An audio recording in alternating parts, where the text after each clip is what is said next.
Hello दोस्तों, तो स्वागत है आप सभी का अपने यूट्यूब चैनल में। तो दोस्तों, आज हम लोग करने वाले इंटरमीडिएट एग्जामिनेशन 2024 का आर्ट्स का इकोनॉमिक्स सेक्शन करने वाले हैं। ठीक, तो देखिए इकोनॉमिक्स का सेट बी का हम लोग आंसर की करने वाले हैं। तो जिनका जिनका सेट बी है आप लोग आंसर मिला लीजिएगा। ठीक, और ये बताइएगा कि कितना सही गया कितना गलत गया, और जिनका 50 में 50 गया होगा सही, कमेंट करके जरूर बताइएगा। ठीक, तो चलिए हम लोग सेट बी का मिलाते हैं, आंसर की करते हैं। तो देखिए सेट बी का सबसे पहला क्वेश्चन देखिए काची बोल रहा है।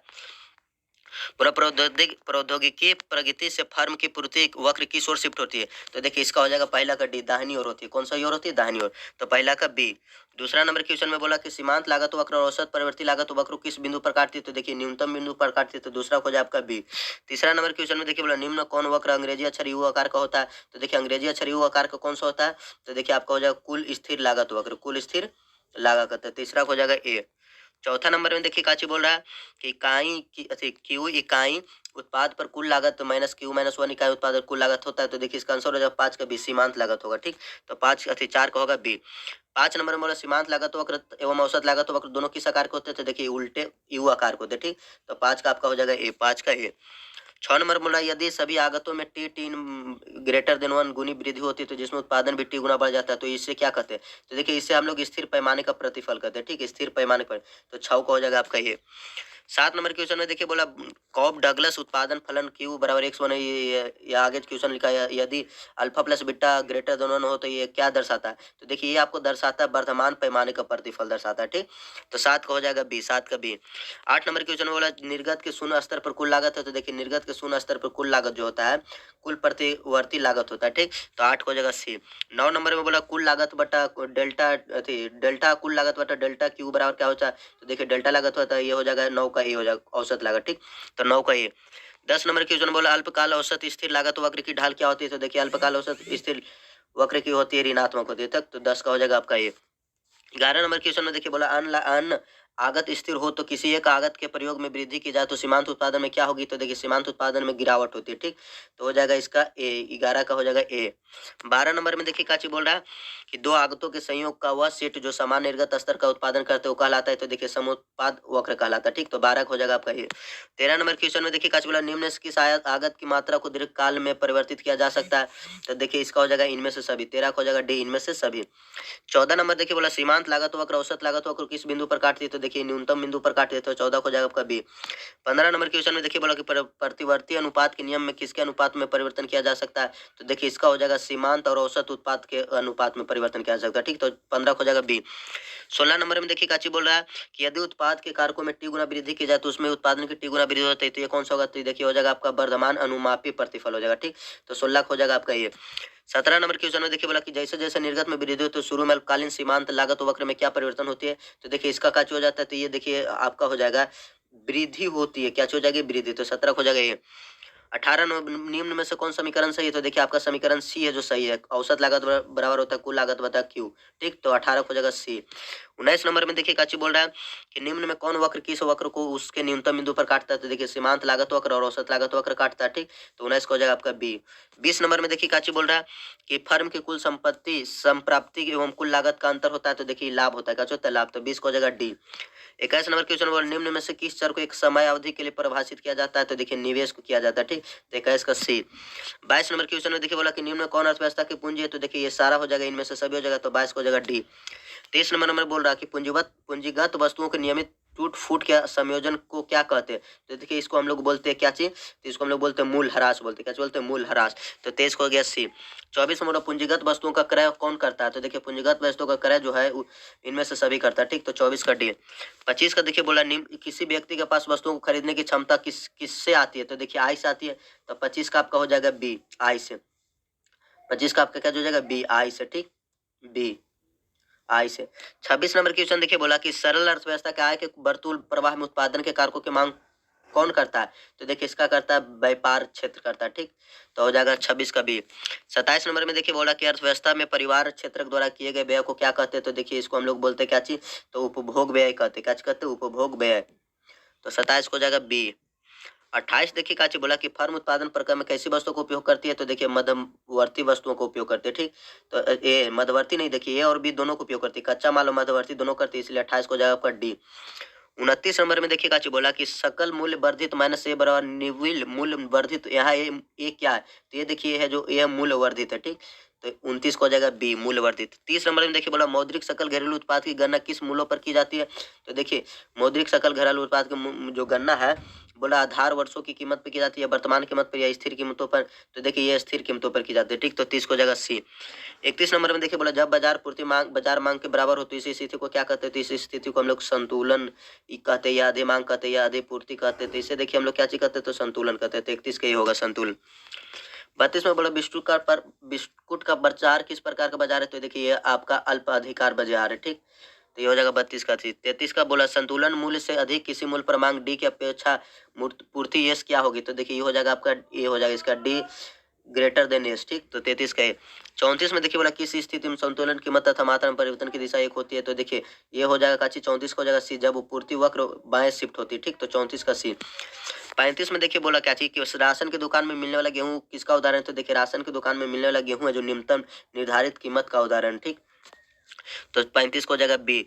36 में बोला फर्मों का बाजार में प्रवेश और बहिर्गमन कब रुकेगा, तो देखिए जब फर्मों की हानि हो रही होगी नहीं तब रुकेगा, ठीक। तो 36 को जगह सी। 37 में देखिए बोला काची न्यूनतम निर्धारित कीमत नीति से किसकी समस्या उत्पन्न होती है, तो देखिए अधिमांग की समस्या उत्पन्न होती है, ठीक। तो इसका हो जाएगा 37 का बी। 38 नंबर क्वेश्चन में देखिए बोला कि ऐसा बाजार जिसमें उपभोक्ता और फर्म दोनों कीमत स्वीकार हो क्या कहलाता है, तो देखिए उसे हम लोग अल्प अधिकार या पूर्ण स्पर्धा कहते हैं। तो देखिए इसको हम लोग पूर्ण स्पर्धा कहते हैं, ठीक, पूर्ण प्रतिस्पर्धा। तो 38 को हो जाएगा बी। 39 में बोला दो विक्रेता किस प्रकार के बाजार की विशेषता है, तो देखिए अल्प अधिकार का बाजार की विशेषता, ठीक। तो 39 का सी हो जाएगा। 40 में देखिए काची बोल रहा है कि एकाधिकार प्रतिस्पर्धा किसके कारण उत्पन्न होती है, तो देखिए एकाधिकार प्रतिस्पर्धा किसके कारण उत्पन्न होती है, तो असजातीय वस्तु के कारण होती है, ठीक। तो 40 का बी। 41 में बोला निम्न कौन सेवाओं की श्रेणी में आती है, तो देखिए सेवाओं की श्रेणी निम्न से सभी आती है, तो 41 को जगह आपका डी। 42 में देखिए बोला निम्न कौन व्यक्ति वस्तुओं का उत्पादन कर रहा है, तो देखिए बुनकर कर रहा है, ठीक। तो 42 को जगह डी।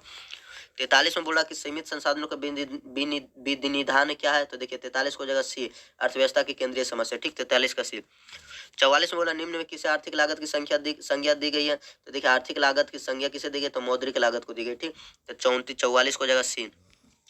45 में बाजार अर्थव्यवस्था में क्या उत्पादन किया जाए कि इसका निर्णय कौन करता है, तो इसका निर्णय देखिए करता है बाजार तंत्र करता है, ठीक। तो 45 को जगह बी। 46 नंबर में बोला बाजार शब्द का से किससे, तो देखिए बाजार शब्द का से इनमें से सभी से हो जाएगा, ठीक। तो 46 को जगह डी। 47 नंबर में देखिए काची बोला कि भारत में कैसी अर्थव्यवस्था है, तो देखिए भारत में जो है मिश्रित अर्थव्यवस्था, ठीक। तो 47 का ही हो जाएगा। 48 में देखिए बोला वस्तु की मांग पूर्ति से उसके मूल्य का निर्धारण किसके अंतर्गत अध्ययन किया जाता है, तो देखिए इसका अध्ययन हो जाएगा आपका व्यष्टि अर्थव्यवस्था के अंतर्गत, ठीक। तो 48 का भी। 49 में बोला किस अर्थव्यवस्था में पूरी अर्थव्यवस्था की सुख समृद्धि के लिए संसाधनों का विनिधान होता है, तो देखिए इसका हो जाएगा आपका पूंजीवादी अर्थव्यवस्था, ठीक। तो 49 के सी। 50 में बोला बजट रेखा का समीकरण P1 x1 plus P2 x2 बराबर है में P1 और P2 क्या है, तो देखिए P1 और P2 है जो वस्तु 1 और वस्तु 2 का मूल्य, ठीक। तो 50 के हो जाएगा। 51 नंबर में देखिए काची बोला कि बैंक के जमा पर ब्याज की दर की अपेक्षा ऋण पर ब्याज की दर क्या होती है, तो देखिए ऋण की ब्याज की दर क्या होती है, अधिक होती है। तो 51 को जगह ये।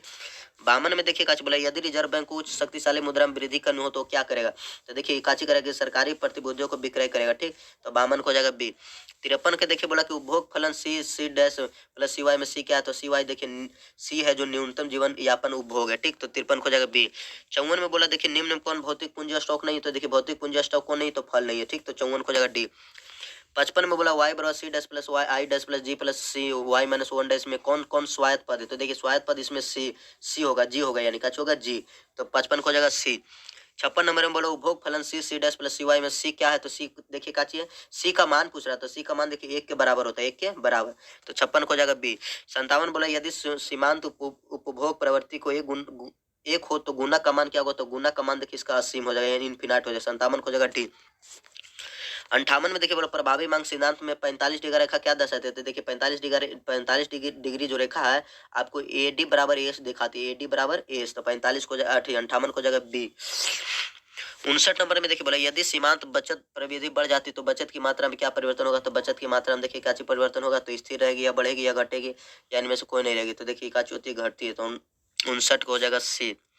60 में देखिए बोला कि जिन परिवर्तों की परिभाषा एक निश्चित काल बिंदु पर की जाती है यह क्या कहलाती है, तो ये देखिए काची कहलाती है, तो प्रवाह चर कहलाती है, स्थिर चर कहलाती है, स्टॉक चर कहलाती है। तो देखिए ये आपका क्या कहलाएगा, तो आपका स्थिर चर कहलाएगा, ठीक। तो 60 हो गया सी। 61 में बोला सरकार आय के वितरण को बदलने के लिए क्या करती है, तो देखिए सरकार आय के वितरण को बदलने के लिए क्या चीज कर देगी, धनी से अधिक कर करेगी, या गरीब पर अधिक खर्च करेगी, या सार्वजनिक वस्तुओं को प्रदान करेगी, या इनमें सभी, तो इनमें से सभी हो जाएगा, ठीक। तो 61 का डी। 62 में देखिए बोला पूंजीगत प्राप्तियों के सबसे मुख्य मद क्या है, तो देखिए पूंजीगत प्राप्तियों के सबसे मुख्य मद जो है, सबसे मुख्य मद इसका हो जाएगा बाजार ऋण, ठीक। तो 62 का हो जाएगा ए। 63 में देखिए काची बोला कि राजकोषीय नीति का मुख्य उद्देश्य क्या है, तो राजकोषीय नीति का मुख्य उद्देश्य क्या होगा, तो इसका हो जाएगा उच्च, इनमें सभी हो जाएगा, ठीक। तो 63 का हो जाएगा डी। 64 में बोला सरकारी व्यय गुणक क्या है, तो देखिए सरकारी व्यय गुणक इसका आपका हो जाएगा बी।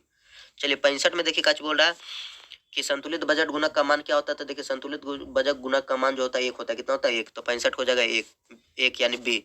66 नंबर में देखिए बोला निम्न में से किसकी अगली पीढ़ी पर बोझ आएगा, तो देखिए इनमें से सभी अगर अगली पीढ़ी पर बोझ आएगा, तो 66 हो जाएगा डी। 67 में बोला परिसंपत्तियों जैसे मुद्रा स्टॉक बंद 15 आदि का क्रय विक्रय किस खाते में होता है, तो देखिए इसका जो होगा आपका कौन सा खाते में होगा, तो आपका होगा चालू खाता में, ठीक। तो 67 हो जाएगा ये। 68 नंबर बोला विनिमय दर में मूल ह्रास से क्या होता है, तो देखिए मूल ह्रास से क्या घटेगा, तो निर्यात घटेगा, ठीक। तो 68 हो जाएगा बी। 69 नंबर में बोला कि खुली अर्थव्यवस्था का संतुलन क्या होगा, तो देखिए खुली अर्थव्यवस्था का संतुलन आपका ये हो जाएगा सी। 70 नंबर क्वेश्चन में देखिए काची बोला कि निम्न कौन बड़ा खुली अर्थव्यवस्था को गुणक अथवा बंद अर्थव्यवस्था को गुणक है, तो देखिए खुली अर्थव्यवस्था को गुणक होगा, ठीक। तो 70 हो जाएगा ये। 71 में देखिए बोला काची अर्थव्यवस्था का किसका उत्पादन कर दे, तो देखिए अर्थव्यवस्था जो है ए और बी दोनों का उत्पादन करती है, ठीक। तो 71 हो जाएगा ए। अच्छा 71 का डी हो जाएगा। 72 नंबर देखिए बोला मूल्य निर्धारण तो उपभोक्ता व्यवहार का अध्ययन किस अर्थशास्त्र के अंतर्गत किया जाता है, तो देखिए इसका हो जाएगा भी बेस्ट अर्थशास्त्र, ठीक। तो 72 का बी। 73 में बोला कि वर्ष 1929-1933 के बीच हर इनवा नागरिक वासी कितने बेरोजगार थे, तो देखिए इसका तीसरा हो जाएगा आंसर, ठीक। तो 73 हो जाएगा बी, 73 का बी। 74 में देखिए काची बोल रहा है कि पूंजीवादी देश में उत्पादन क्रियाकलाप किसके हाथों में होता है, तो देखिए पूंजीवादी उद्यमियों के हाथ में होता है, ठीक। तो 74 का सी। 75 में देखिए बोला कि अर्थव्यवस्था में उपभोग संबंधित निर्णय किस क्षेत्र द्वारा लिए जाते हैं, तो देखिए ये व्यापारिक क्षेत्र द्वारा लिए जाते हैं, ठीक। तो 75 का सी। 76 में देखिए बोला निर्यात में किसी देश द्वारा वस्तु, देखिए किसी देश द्वारा वस्तु क्या किया जाता है, तो विदेश में विक्रय किया जाता है, ठीक। तो 76 हो जाएगा बी। 77 नंबर क्वेश्चन में देखिए काची बोल रहा है कि उत्पादन में किस संसाधन के आय को लाभ कहते हैं, तो देखिए इसको हम लोग बोलते हैं, किसको बोलते हैं, तो उद्यमी या श्रम या पूंजी, तो उद्यमी को बोलते हैं, ठीक। तो 77 का हो जाएगा डी। 78 में बोला किस देश के पूंजीवादी क्षेत्र को अलावा राज्य भी अर्थव्यवस्था में भूमिका निर्वाह करते हैं, तो इसका हो जाएगा आपका विकासशील देश का, ठीक। तो 78 हो जाएगा बी। 79 नंबर बोला वह वस्तु जो अल्पकालीन उपभोग से नष्ट नहीं होते वो क्या कहलाती है, तो वह टिकाऊ वस्तु कहलाती है, ठीक। तो 79 हो जाएगा आपका सी। 80 नंबर क्वेश्चन में देखिए बोला दोहरी गणना की समस्या में किस वस्तु को गणना दो बार हो जाती है, तो मध्यवर्ती वस्तु का, ठीक। तो 80 हो जाएगा बी। 81 नंबर बोला कई अनधिमान वक्र को समूह को क्या कहते हैं, तो अनधिमान मानचित्र कहते हैं, ठीक। तो 81 का बी। 82 में देखिए काची बोला कि दो वस्तुओं को एक ऐसे संयोग ग्राफीय निरूपण जो कि उपभोक्ता के समान संतुष्टि प्रदान करते हैं क्या कहलाती है, तो देखिए ये आपका कहलाएगा अनधिमान वक्र कहलाएगा, ठीक। तो 82 का ये। 83 बोला अनधिमान वक्र की सीमांत प्रतिस्थापना दर क्या होगी, तो देखिए प्रतिस्थापना दर क्या रहती है, तो ह्रासमान रहती है, वर्धमान रहती है, स्थिर रहती है, तो देखिए इसका कच होगा वर्धमान होगा, ठीक। तो 83 का। 84 बोला उपभोक्ता के इष्टतम बिंदु पर बजट रेखा निर्माण वक्र को क्या करती है, तो स्पर्श करती है, ठीक। तो 84 का आपका हो जाएगा बी। 85 में देखिए बोला काची मांग वक्र की ढाल क्या होती है, तो मांग वक्र की ढाल हमेशा ऋणात्मक होती है, ठीक। तो 85 हो जाएगा बी। 86 के देखिए काची बोल रहा है कि समान वस्तु की मांग आय में वृद्धि के साथ क्या करेगी, तो बढ़ेगी, क्या करेगी, बढ़ेगी या घटेगी या स्थिर रहेगी, तो इसमें देखिए काची बोला समान वस्तु की मांग आय में वृद्धि के साथ क्या होगी, तो देखिए बढ़ेगी, ठीक। तो 86 के। 87 बोला बाजार मांग और वक्र अलग अलग व्यक्तियों का मांग वक्र का क्या करता है, तो ये देखिए हो जाएगा समस्तरीय संकलन करता है, ठीक। तो आपका हो जाएगा बी, 87 के बी। 88 में देखिए काची बोला यदि वस्तु की मांग वक्र उधार तो मांग की लोच क्या होगी, तो देखिए मांग की लोच होगा 20 का होगा आंसर, ठीक। 88 का बी। 89 में देखिए काची बोला कि एक रेखीय मांग वक्र जिस बिंदु पर एक को काटता हुआ मांग की लोच का मान क्या होगा, तो उसका देखिए 89 हो जाए आपका बी। 90 में देखिए काची बोल रहा है कि मांग वक्र के समीकरण P इंटू क्यू बराबर है, जहाँ P मूल्य Q मात्रा एवं ई स्थिर है, तो इस मांग वक्र का क्या आकार होगा, तो इसका आकार होगा आयताकार अति परवलय है, ठीक। तो 90 का बी। 91 बोला यदि 2023 के उपभोक्ता मूल्य सूचकांक तैयार किया जा रहा है जिसमें मूल्यों की तुलना 2010 की कीमतों से की जाए, तो 2023 एवं 10 क्रमशः क्या होगा, तो देखिए 2023 और 2010 जो होगा चालू वर्ष और आधार वर्ष होगा, ठीक। तो 91 के सी। 92 में बोला कि वर्ष 2020 का उपभोग मूल्य सूचकांक तैयार करने में किस वर्ष के मूल्य से तुलना की जाएगी, तो देखिए इसको आधार वर्ष से की जाएगी, ठीक। तो 92 के बी। 93 में देखिए काची बोला कि यदि किसी देश का सकल घरेलू उत्पाद उसके सकल राष्ट्रीय उत्पाद से अधिक हो तो विदेशों से प्राप्त निवल कारक आय क्या होगी, तो इसका देखिए काची होगा, इसका हो जाता है सी हो जाता है, यानी शून्य हो जाती है, ठीक। तो 93 के सी। 94 बोला निबल अप्रत्यक्ष कर मैंने जेड क्या होता है, तो ये हो जाएगा जेड बराबर हो जाएगा उपादान, ठीक। तो 94 के बी। 95 में बोला सस्ते दर पर रसोई गैस किसका उदाहरण है, तो देखिए उपादान का है, ठीक। तो 95 हो जाएगा ये। 96 नंबर में बोला निम्न से किसकी विनिमय क्या माध्यम के रूप में सार्वभौमिकता स्वीकार किया जाता है, तो सोना का, ठीक। तो 96 का बी। 97 देखिए क्या बोला मूल वृद्धि से लेन देन समव्यवहार के लिए मुद्रा मांग की क्या परिवर्तन होगी, तो क्या होगा कि तो ये मूल वृद्धि से लेन देन समव्यवहार के लिए मुद्रा मांग की क्या परिवर्तन होगी, तो कैसी रहेगी, तो घटेगी, ठीक। तो 97 भी। 98 बोला भारतीय रिजर्व बैंक मुद्रा में पूर्ति के वैकल्पिक मांगो M1 का कौन सही घटक है, तो देखिए M1 का कौन सा सही घटक होता है, इसका हो जाएगा डी, यानी ए और बी दोनों हो जाएगा, ए और बी दोनों। तो 98 का डी। 99 में देखिए काची बोल रहा कि अवधि जमा किस खाते में रखा जाता है, तो देखिए अवधि जमा जो है आपका बचत खाता में रखा जाता है, ठीक। तो 99 का बी। और 100 नंबर में देखिए काची बोला यदि करेंसी सीयू और जमा डीडी हो तो करेंसी जमा अनुपात क्या होगा, तो इसका देखिए हो जाएगा 100 का ही हो जाएगा, सीयू बटा डीडी, ठीक। तो 100 का हो गया। तो चलिए दोस्तों आप लोग को हम 100 में 100 बता दिया, आप लोग कमेंट करके जरूर बता दीजिएगा आपका कितना गया सही कितना गया गलत, 50 में 50 इसका गया कमेंट कीजिएगा।